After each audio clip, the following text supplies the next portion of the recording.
오늘은 주 예수의 은혜로 구원받는 줄을 믿노라 라는 제목으로 말씀을 함께 나누고자 합니다. 오늘 저는 안디옥 교회에 닥친 큰 논쟁 하나를 소개하면서 오늘 말씀을 나누길 원합니다. 바울과 바나바는 2년 내에 걸쳐서 먼 전도여행을 떠나게 됩니다. 멀고도 긴 전도여행을 떠나게 됩니다. 그 전도 지역은 오늘날의 터키 남부, 중남부를 중심으로 많이 활동을 했는데요. 성경에는 갈라디아 지역 또는 루스드라가 포함된 그 지역뿐만 아니라 성경에는 비시디아 안디옥, 이고니온 이렇게 쭉 이름들이 나오는데 이런 지역들을 걸쳐서 길게 2년 동안 복음을 전하러 갔다 옵니다. 그곳에서 일어난 일은 우리가 읽었던 대로 놀라운 역사들이 일어나죠. 하나님도 잘 모르는 자들이 하나님의 아들을 알게 되는 놀라운 역사가 일어나게 됩니다. 보통은 선교를 어떻게 가냐면 유대인들에게 전하게 됩니다. 왜냐하면 유대인들은 하나님을 알기 때문에 하나님의 아들을 전하는 게 우리의 목적이잖아요. 그래서 하나님을 아는 자들에게 하나님의 아들이 오셨다라고 전하기 쉬운데 하나님도 모르는 자에게 하나님의 아들이 오셨다라는 말은 전하기가 어려운 말씀이죠. 근데 이 하나님도 모르는 자들에게 복음이 전거되기 시작합니다. 그리고 그들이 예수를 믿음으로써 교회가 세워지고 또 구원의 역사가 일어나고 또 가장 뚜렷한 징조인 눈에 보이는 확연한 기적들로 통하여서 또 하나님이 역사하고 계신다라는 것을 사람들이 보게 되죠. 그러면서 큰 역사를 이루고 바울과 바나바가 돌아오게 됩니다. 그들이 돌아온 지역은 원래 파송되었던 지금의 시리아, 성경에는 수리아라고 하는 그 안디옥이라는 도시는 여러 도시가 있습니다.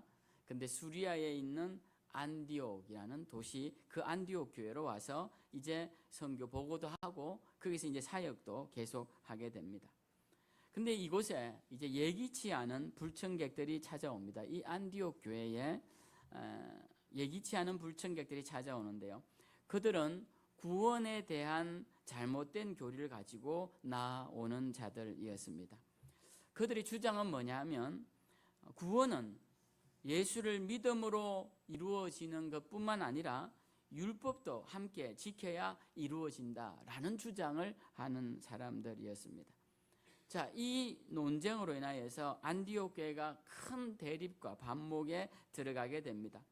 그동안 하나 되었던 안디옥 교회가 이 논쟁 때문에 이 논쟁의 불씨 때문에 굉장히 큰 다툼이 일어나는데 오늘 성경에 보면 다툼과 변론이 크게 일어났다라고 되어 있습니다.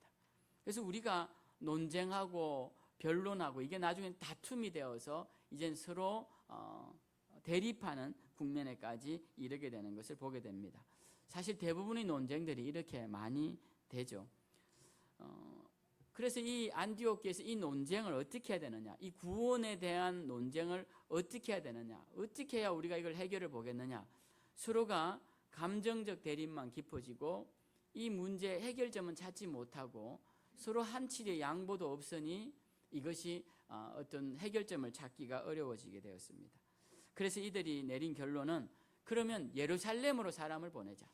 예루살렘으로 사람을 보내어서 예루살렘에 있는 사도들의 자문을 구하고 그들에게 의견을 물어서 어떻게 대답하는 주는지 듣고 그것을 따라가자라고 이제 결론을 맺습니다. 그래서 바울과 바나바가 이제 안디옥 교회 대표로 이 예루살렘 교회로 가게 됩니다. 예루살렘 교회에 가서 이 사실을 이제 교회에다가 이야기하니까 그 예루살렘 교회에서도 똑같은 이야기를 하는 자들이 나타난 것입니다. 오늘 성경 5절에 보면 바리새파 중에 어떤 믿는 사람들이, 그러니까 이 바리새파라는 말이 아니고 믿는 사람들이라는 겁니다. 그러니까 바리새파였던 사람들 중에 믿음을 가진 그리스도인들을 말하는 거예요. 바리새파가 말한 게 아니고. 그래서 이 믿는 사람들이 일어나서 말하되 이방인에게 할례를 행하고 모세의 율법을 지키라 명하는 것이 마땅하다라고 말을 한다라는 겁니다. 그러니까 이방인들이 예수를 믿을 때는 할례도 행해야 되고 그리고 모세의 율법도 지켜야 한다. 이 할례로 대표되는 모세의 율법을 지키게 하는 것이 마땅하다라고 주장하는 사람들이 생겨난 거예요. 그러니까 이제 예루살렘 교회 안에도 이 논쟁의 불씨가 이제 지펴지기 시작한 겁니다. 어떻게 이제 구원에 이르느냐, 이 이야기가 나오는 것이죠. 그래서 안디옥 교회도 마찬가지고 예루살렘 교회도 마찬가지고 일부분의 사람들이 구원이라는 것은 율법을 지킬 때 이루어진다. 예수를 믿어서 구원에 이르지만 그와 더불어 율법을 지켜야 구원에 이른다라는 주장을 강하게 하게 되었던 것입니다. 그럼 율법을 지킨다라는 것이 어떤 의미일까요? 오늘날로 구약의 말씀을 살펴보면 구약에 나오는 많은 정결법들을 지키는 것을 말합니다. 단적인 예가 성경에서 먹지 말라는 음식을 먹어서는 안 된다라는 것이죠. 성경에서 먹지 말라는 음식, 굽이 갈라지지 않고 대세김질을 하지 않는 짐승들, 예를 들면 돼지나 토끼나 이런 것들은 고양이나 이런 동물들은 먹지 못하게 되는 거예요. 먹을 수 있는 것들은 양이나 염소나 소나 이렇게 굽도 갈라지고 대세김질하는 짐승을 먹게 하고, 생선도 지느러미와 비늘이 없으면 먹지 못하게 됩니다. 그래서 오징어라든지 장어라든지 이런 거는 먹지 못하게 되고, 심지어는 비늘이 없는 고등어도 먹지 못하게 되어 있죠. 또 곤충들도 다리가 있어 뛰어다닐 수 있는 것들만 먹게끔 되어 있습니다. 그래서 메뚜기라든지 이런 것들만 먹게 되죠. 이런 음식에 대한 정결법도 지켜야 되고, 그리고 절기도 지켜야 합니다.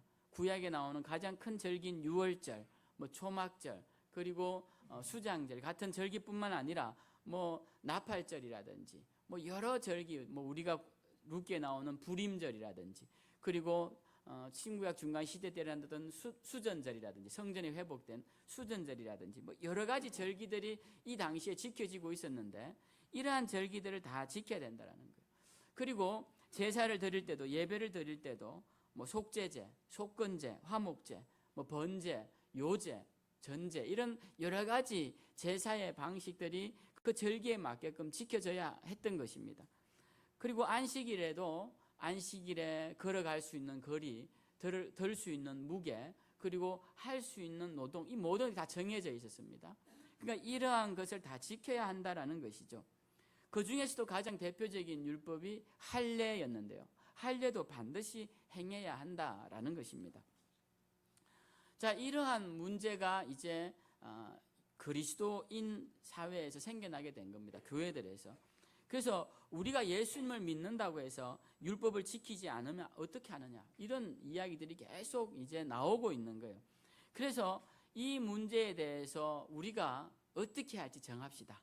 그래서 처음으로 회의를 한 이 교회 회의가 예루살렘에서 일어난 예루살렘 교회 회의였습니다. 교회사에서는 이걸 공의회라고 이제 표현을 하는데, 예루살렘에서 첫 모든 교회 리더들이 모여서 함께 회의를 하게 된 것입니다. 이를 시작으로 해서 이제 교회사에서는 이러한 교회 회의가 종종 나왔는데요. 초기에 기독교가 공인되고 기독교 교리를 세우는 과정에서 이런 교회 회의가 여러 번 있었습니다. 대표적인 교회 회의가 7개인데요. 7번의 교회 회의를 통해서 니케아 공회부터 시작해서 콘스탄티노플, 그리고 에베소, 그리고 칼케돈, 콘스탄티노플, 이렇게 해서 7번에 걸쳐서 이제 이 네 지역에 걸쳐서 7번에 걸쳐 공회가 계속됩니다. 이 공회가 몇 년마다 한 번씩 열렸는데, 그때 정립된 교리가 우리가 아는 삼위일체 교리이고, 또 예수님의 양성교리, 예를 들면 예수님이 신성도 가지고 계시고 인성도 함께 가지고 계셨다는 이 양성의 교리도 그때 세워지게 되는 것입니다. 그래서 이러한 교회회의의 가장 초창기 처음 시작된 것이 바로 오늘 이 예루살렘 교회회의였다라고 할 수 있습니다. 그럼 오늘 이 예루살렘 교회에서 일어난 교회회의에서는 어떤 문제가 논의되었느냐? 지금 앞에서 말씀드린 구원에 있어서의 율법의 역할, 여기에 대해서 우리가 분명하게 선을 긋고 정의를 하자라고 해서 회의가 진행된 것이죠. 자, 이렇게 회의가 진행될 때 가장 먼저 중요한 발언을 한 사람이 나옵니다. 그가 바로 오늘 본문에 나오는 베드로입니다. 베드로가 일어나서 이렇게 말을 해요. 이방인들이 예수를 믿을 때 그들 가운데 성령께서 임재하시는 것을 내가 보았다. 내가 이방인에게 복음을 전할 때 그들이 율법을 알지 못하고 할례를 받지 않았다 할지라도 그들이 예수를 믿음으로써 구원에 이르는 성령의 임재가 일어나고 하나님의 역사가 나타나는 것을 보았다. 그러니까 구원이라는 것은 율법의 준수로 이루어지는 것이 아님을 내가 분명히 보았다라고 이제 베드로가 선포를 하죠. 그러면서 우리 조상들도 매지 못한 멍에를 왜 그들에게도 매게 하느냐라고 이 율법의 무거운 짐을 그들에게 매게 하지 말자라고 베드로가 이제 이야기를 합니다. 그리고 이 말에 논거를 제시하는 사람들이 나타나는데 바로 바울과 바나바입니다. 바울과 바나바는 이방인 지역에 다니면서 복음을 전하는데 그들은 다 할례를 받지 않은 자들이죠. 율법에 대한 지식도 없고 여호와 하나님이 누군지도 모르는 자들이지만 그들에게 예수 그리스도를 전함으로써 그 십자가의 은혜를 믿는 순간 성령께서 임하시고 그리스도인으로서 변화된 삶을 살게 되는 것을 보았다라고 바울과 바나바가 이제 논증을 하는 겁니다. 자, 이렇게 신뢰를 들어 설명을 하니까 사람들이 이제 그 말에 수긍을 하는 것이죠. 왜냐하면 베드로는 그 당시 가장 중요한 지도자였고 바울과 바나바도 이방 세계에서 복음을 전하는 훌륭한 지도자들이었는데 그들이 그렇게 이야기를 하고 또 예수님을 직접 만나고 그에게 배운 베드로가 그렇게 이야기를 하니까 사람들이 다 동의를 하는 분위기였습니다. 그렇지만 그래도 자신들의 의견이 이런 말 한마디로 쉽게 포기하지는 않죠. 그래서 유대인들 사회에서 계속 유대인들이 그래도 율법은 지켜야 하는 것 아니냐, 아무리 예수를 믿어도 율법을 지켜야 되는 것 아니냐라는 이야기들이 나오게 되었습니다. 자, 이렇게 하자 예수님의 동생이었던 야고보, 예수님의 동생 야고보가 예루살렘 교회의 중요한 지도자였는데 그가 일어나서 절충안을 내놓습니다. 그 절충안이 무엇이냐면 4가지를 그럼 하지 말자. 우리 이방인들도 예수를 믿으면 율법을 다 지킬 필요는 없지만 그래도 4가지는 하지 말자. 첫 번째가 우상에게 드린 제물은 먹지 말자. 그러니까 우리로 치면 제사 드릴 때 제사상에 올라간 음식은 먹지 말자. 두 번째는 이 우상의 의식을 행할 때는 반드시 이 음란하고 난잡한 행위들이 일어납니다. 그 당시. 그래서 이방 신전을 중심으로 해서 성창이라 불리는 공창들이, 그러니까 창기들이죠. 공창들이 활동을 했는데 이러한 공창가의 음란한 행위를 이들은 일상의 일로 받아들였습니다. 그래서 이러한 음행들, 우상과 함께 저질러지는 음행들을 하지 말자. 왜 음행이냐? 뭐 다른 것도 거짓말도 있고 뭐 십계명이 많이 있는데 왜 음행만 이야기하느냐? 그것은 바로 앞에서 말한 우상과 연관되어서 설명하기 때문에 우상의 제물과 우상에게 생겨지는 음란한 행위들을 하지 말자라는 것과 그 다음에는 세 번째는 목맨 것을 먹지 말자. 그리고 네 번째는 피를 먹지 말자였습니다. 그래서 이 성경에 보면 피는 하나님께 속한 것이니 모든 피는 땅에 쏟아버리도록 되어 있습니다. 그리고 사람의 피를 흘리게 한 자는 하나님께서 반드시 그 피값을 치르게 하겠다라는 말씀이 있어요. 그래서 피는 하나님께 속한 것이기 때문에 먹지도 말아야 하는데 우리가 목맨 것은 왜 못 먹게 할까요? 목맨 것을 먹으면 피가 근육에 그대로 있는 채로 굳어버리죠. 그래서 피를 먹지 못하게 위해서 목맨 것을 먹지 못하게 하는 겁니다. 그래서 짐승은 반드시 칼로 그 피를 다 흘리고 그 다음 먹게끔 만들어 말씀하셨죠. 그래서 이 4가지를 하지 말자. 이 4가지 정도는 하지 말자. 그래서 크게 2가지입니다. 우상에 관계된 것들 하지 말고 두 번째는 피를 먹지 말자. 이 2가지는 우리가 이방인이라 할지라도 율법을 모른다 할지라도 이것만 하지 말아야 된다. 왜 그러냐? 유대인들이 이걸 아주 혐오합니다. 그러니까 유대인 그리스도인들은 아주 혐오하는데 이방인 그리스도인들이 그런 걸 자유롭게 하면 그리스도인이라는 이름으로 하나 되기가 어려운 것이다. 그런 공동체를 이루는 면에 있어서 어렵기 때문에 이것은 유대인들을 존중하고 또 이방인들도 율법의 어느 한 부분을 존중하는 차원에서 이 정도는 해야 되겠다라고 이야기를 한 것이죠. 오늘 19절 20절에 읽지는 않았지만 사도 야고보가 이런 의견을 냅니다.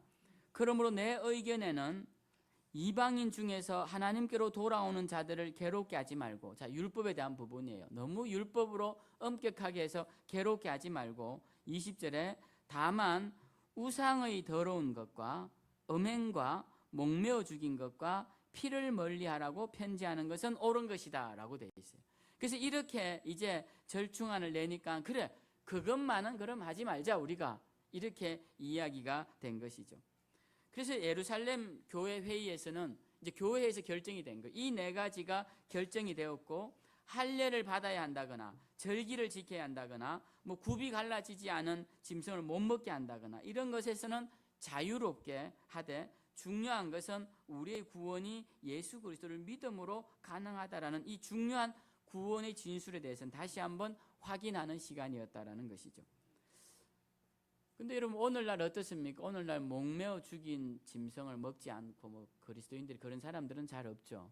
네, 그리고 뭐 선지국 이거 피가 들어갔거나, 뭐 또 순대 돼지 피를 하다, 이런 거를 우리 그리스도인들이 먹지 않는다거나, 물론 안 먹는 사람들도 있습니다. 그런 것 때문에 그런 부분은 엄격하게 금하지는 않죠. 그럼 왜 이 예루살렘 교회에서 정한 것을 그대로 하지 않느냐? 그러니까 우리가 이것은 본질적인 부분을 참조할 필요가 있다는 겁니다. 이것은 유대인들이 싫어하는 부분, 하나 되기 어려운 부분이니까 이런 부분들은 조심해 주자라는 공동체를 위한 의견이었다라는 것이죠. 사도 바울도 고린도 교회에다가 우상에게 바쳐진 제물이라 할지라도 거기에 마음에 거리낌이 없으면 먹으라라고 되어 있습니다. 근데 만약 먹는 것을 통하여 사람들이 시험에 들거든, 그러면 그 사람 영혼을 위해서 네가 참으면 좋지 않느냐. 그래서 이 말은 먹어도 된다는 말이죠. 금해놓은 말이 아닌 것입니다. 그러니까 이러한 것에 있어서 자유를 우리에게 허락해 준 겁니다. 그러니까는 우상에게 바쳐진 제물에게까지 자유한 것이고, 나머지 것들은 우리가 율법 안에서 도덕적으로 문제가 있는 것들 외에는 우리가 다 용납하는 것으로 이제 바뀌게 되는 것이죠. 우리도, 제가 처음 어릴 때는 우리 부모님들이 제사상에 올라간 음식을 못 먹게 했습니다. 그래서 저도 제사상에 올라간 음식은 먹었던 기억이 없고, 또 물론 제사를 지내는 뭐 집안이 아니었기 때문에 먹을 일도 없었지만, 친구 집에 놀러 가서도 그런 걸 먹었을 경우에 혹 어머니에게 물어보면 모르고 먹었으면 괜찮다, 이렇게 말씀을 하신 것이 바로 이러한 어떤 성경적 기반 위에 있는 것이죠. 그런데 또 어떻게 예민한 사람들은 모르고 먹어도 제사상에 올라갔던 음식을 먹어서 배가 아프거나 또 큰 고통을 겪는 사람들도 있습니다. 이런 경우는 먹지 않는 게 좋겠죠. 또 마음이 약하거나 또 이런 사람들은 그런 걸 먹지 않는 게 좋을 것입니다. 중요한 것은 뭐냐면, 그러한 음식이 우리의 구원에 영향을 미치지 않는다라는 이 사실입니다. 그럼 우리가 오늘 이 결정된 예루살렘 교회에서 이 중요한 사건을 통하여서 우리가 그럼 기억해야 할 중요한 명제는 무엇이냐? 그것은 오늘 사도 베드로가 말했던 11절 말씀입니다. 11절 말씀에 보면 베드로가 일어나서 이렇게 선포를 하죠. 우리는 그들이 우리와 동일하게 주 예수의 은혜로 구원받는 줄을 믿노라 라고 말합니다. 그러니까 구원은 어떻게 받느냐에 대한 분명한 진술을 하죠. 주 예수의 은혜로 구원받는다라는 것입니다. 그래서 이 예루살렘 교회에서 결정한 가장 중요한 사항은 뭐냐면, 우리의 구원은 예수 그리스도를 믿음으로써 구원에 이른다라는 사실이에요. 이게 가장 중요한 것이고, 이것 외에 다른 것을 자꾸 첨가하는 것은 옳지 않다라는 것이 예루살렘 교회에 정해진 중요한 원칙이었다라는 것입니다. 그래서 우리는 이 구원에 대한 부분을 다시 한번 오늘 잘 생각해 보아야 합니다. 오늘날도 구원에 대해서 자꾸만 율법적 요소를 접목시키려고 하는 사람들이 있습니다. 율법적 요소를 자꾸 접목시키려고 하는 사람들이 있어요. 제가 며칠 전에 이제 침례 공부를 할 때도 언급이 됐던 교단이 있는데, 이 안식일 교단이 있는데요.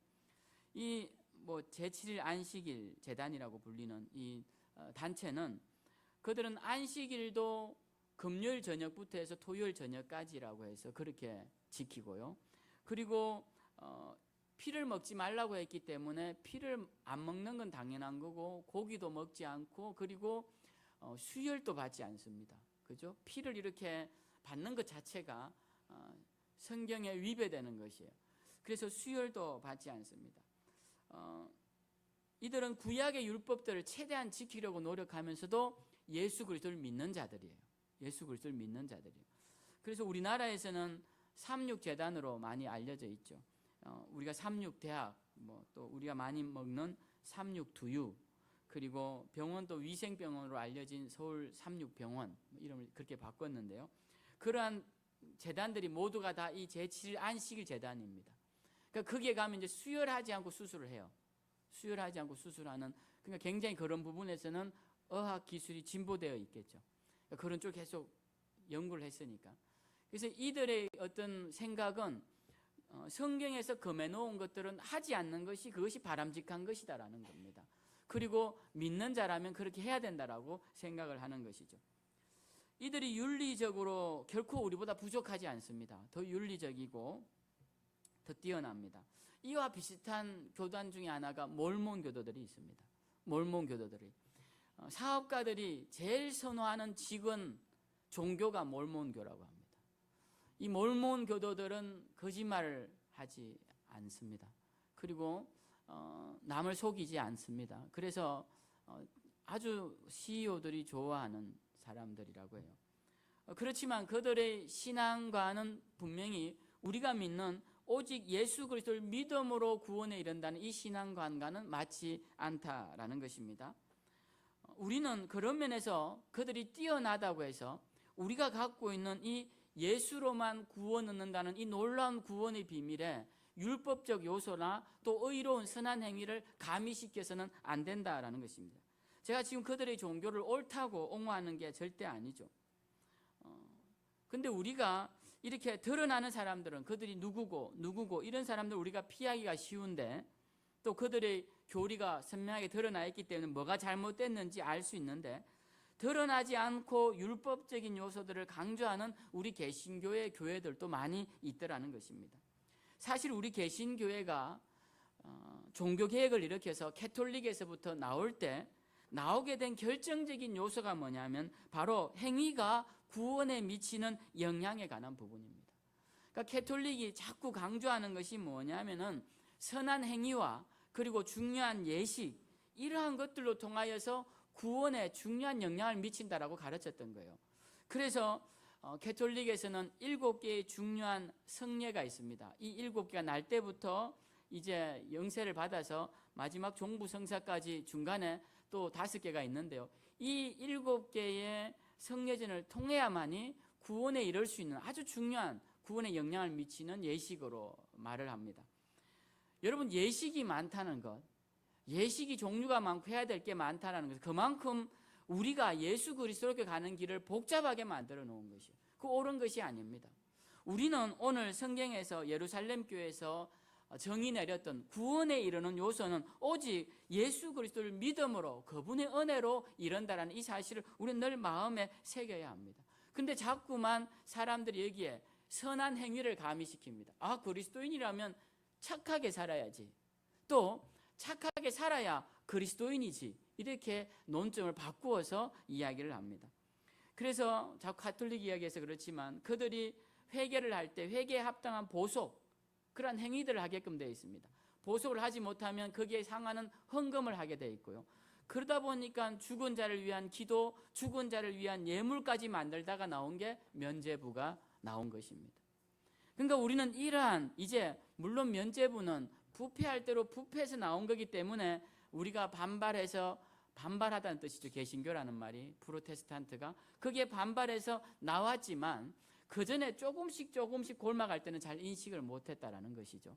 그러니까 우리는 이러한 작은 골마가는 행위에 대해서도 우리가 주의 깊게 봐야 합니다. 이것은 구원이라는 것은 행위로 인한 구원이 아니고, 또 잘 들으셔야 됩니다. 구원의 완성도 행위로 인해서 이루어지는 게 아니라는 거예요.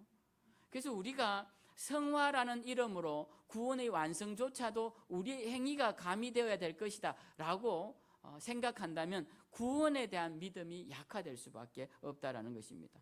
우리는 구원을 이루는 것이 무엇이냐? 오직 예수 그리스도의 십자가의 보혈과 그 은혜로 말미암아 구원에 이르는 것이지, 우리의 노력이나 우리의 지식이나 우리의 선행을 통해 구원에 이르는 것이 아님을 오늘 성경을 통해 우리는 분명히 알아야 한다라는 것입니다. 그래서 어떤 다른 선량해 보이는 종교나 단체에서 우리에게 구원에 무언가를 더 요구하는 사람들이 온다면 여러분 그런 유혹에 넘어가지 마시고 우리는 구원에 대한 우리 자신의 확신에 흔들리지 말아야 할 것입니다. 내가 어떤 어려움에 직면한다고 해서 구원에 흔들리는 사람들이 있기도 하고요. 또 보면 질병에 걸리면 또 구원에 흔들리는 사람들을 보기도 합니다. 하나님이 나를 왜 그렇게 하실까 이렇게 말하기도 하고, 또 사업이 실패하거나 재산이 다 없어지고, 또 때로는 내 삶이 볼품없이 사람들이 보게 되지 않을까 정도로 내 삶이 추락했다. 그래서 구원에 대한 확신이 약해지는 사람을 보게 됩니다. 근데 여러분, 구원이라는 것은 그런 외부적인 모습이나 행위나 이런 걸로 통해서 구원에 영향을 미치는 게 아니라는 거예요. 내가 질병에 걸려도 내 구원에 대한 확신이 흔들리면 안 됩니다. 내가 젊은 날 죽게 되어도 구원에 대한 확신이 흔들리면 안 돼요. 내가 하는 사업이 다 망하고 내가 가진 게 별로 없게 되었다 할지라도 우리가 구원에 대한 확신만큼은 끊어지면 안 된다는 겁니다. 그래서 우리가 죽음 앞에서도 두려워하지 않고 당당하게 서 있을 수 있어야 하는데요. 오늘 저는 이 사도 바울이 여기서 구원에 대한 중요한 이야기를 하면서 로마서 8장에서 그가 한 고백을 함께 나누고자 합니다. 로마서 8장은 굉장히 중요한 장입니다. 성경에서 구원을 말하는 가장 중요한 장을 이야기할 때 로마서 8장을 언급할 정도로 7장에서 8장으로 넘어가지 못한 자가 구원에 이르지 못한다고 할 정도로 이 7장은 재만은 우리의 모습과 8장은 구원에 대한 모습이 나오는데요. 그 8장에서 사도 바울은 이런 고백을 합니다. 누가 우리를 그리스도의 사랑에서 끊으리요? 환난이나 역경이나 박해나 가난이나 헐벗음이나 위험이나 그 어떤 협박도 우리를 그리스도의 사랑에서 끊을 수 없다라고 말합니다. 여기에는 가난도 나오고 여기에는 헐벗음도 나오고 협박도 나오고 성경에 보면 칼이나 뭐 이렇게 나오죠. 그러니까 칼로도 어떤 것도 우리를 그리스도의 사랑에서 끊을 수 없다라는 겁니다. 심지어는 죽음도 생명도 하늘의 천사들도 하늘의 높음과 바다의 깊음조차도 우리를 우리 주 그리스도 예수 안에 있는 하나님의 사랑에서 끊을 수 없다라고 고백합니다. 그러니까 우리가 오늘 이 말씀을 기억하면서 마음에 새겨야 할 것은 구원이라는 것은 하나님께서 그리스도를 통하여서 우리에게 주신 놀라운 선물이기 때문에 우리가 그것을 빼앗길 수 없다, 잃어버릴 수 없다. 내가 한번 받은 구원은 내가 주님 나라 갈 때까지 우리를 인도하신다라는 확신 가운데 우리가 나아가야 한다라는 것입니다. 구원이 예수 그리스도를 믿는 믿음으로 이루어진다는 것에 대한 명확한 비유가 있는데요. 그게 바로 유월절입니다.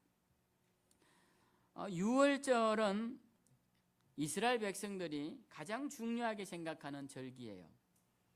유월절은 이 이스라엘 백성들이 애굽에서 풀려난 것을 기념하는 절기입니다. 이집트에서 해방된 날을 기념하는 날이에요. 그래서 이 날은 해방일입니다. 이스라엘의 해방일이에요. 그런데 이 유대인들은 이 유월절에 담긴 참된 의미를 깨닫지 못했습니다.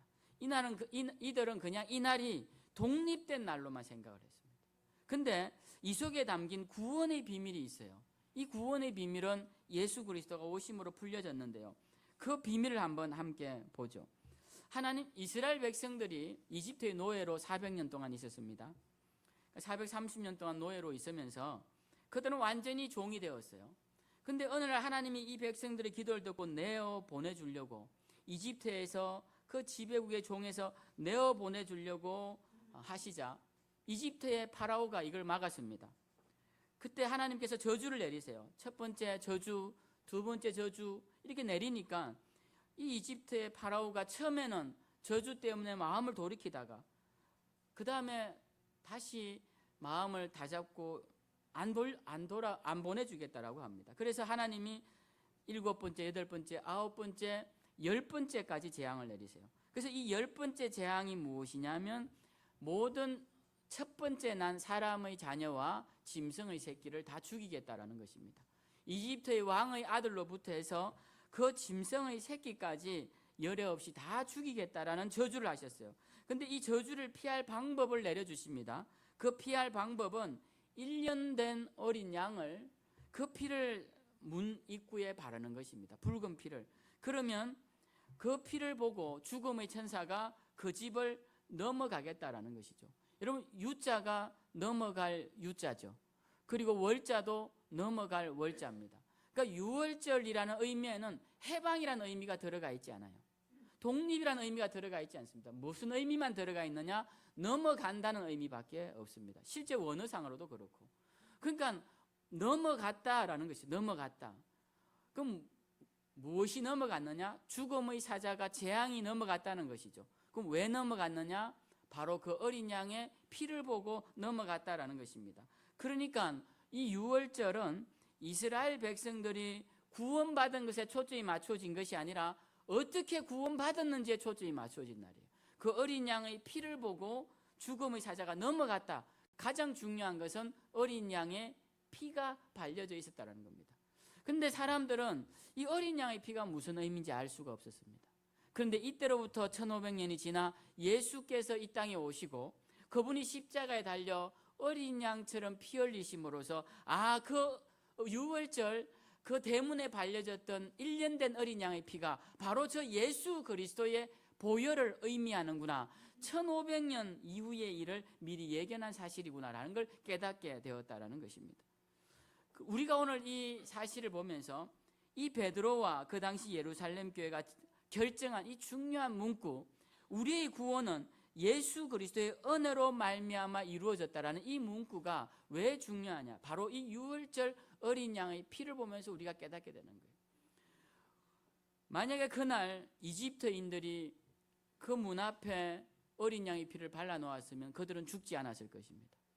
그리고 이스라엘 백성들이 만약 그들 문 앞에 어린 양의 피를 바르지 않았다면 그들은 죽었을 것입니다. 그러니까 유월절의 구원은 이집트인이냐 이스라엘이냐 있는 게 아니고 선하냐 악하냐에 있는 것이 아니고 어린 양의 피가 발려져 있느냐 발려져 있지 않느냐 거기에 있었다는 거예요. 그러니까 우리의 구원이라는 것은 선한 행위로 그리고 우리가 교회를 다닌다고 그렇게 해서 받는 것이 아니라 어린 양 대신 예수 그리스도의 보혈이 내 심령에 채워져 있고 내 몸에 발려져 있느냐 아니냐 그것이 구원을 결정하는 중요한 요소다라는 거예요. 그것이 오늘 성경이 우리에게 던지는 중요한 메시지인 것입니다. 그래서 오늘 사도행전 15장 같은 이러한 말씀은 굉장히 중요한 말씀이죠. 교회사 2000년 교회사에서도 성경이 끊어지고 이제 그 이후에 교회 역사 가운데서도 많은 논쟁들이 일어납니다. 그 논쟁들의 이야기가 대부분 이런 이야기예요. 대부분 이런 이야기입니다.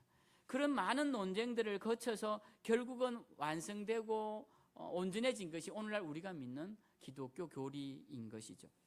특별히 구원론에 있어서 구원가는 바로 이것이 중요하다라는 것입니다. 그래서 우리가 오늘 이 말씀을 보면서 우리의 구원도 마찬가지다. 우리의 구원도 십자가에 달리신 예수 그리스도의 피를 믿으면 사는 것이요 그렇지 않고 믿지 못하면 죽는 것이다. 이 분명한 명제를 우리가 기억해야 할 것이고 오늘 사도행전을 통해 다시 한번 우리가 다짐해야 할 것은 그리스도의 보혈을 나에게 발라야 할 것이다. 내 삶에 바르고 내가 그분의 십자가를 믿음으로써 그 붉은 피가 나를 구원한다 라는 사실 기억하시고 오늘도 주 예수 그리스도의 은혜 안에서 그분이 주시는 구원의 기쁨과 축복 속에서 남아있는 삶이 아름답고 복되게 살아가시는 저와 여러분들 다 되시기를 주님의 이름으로 축원드립니다.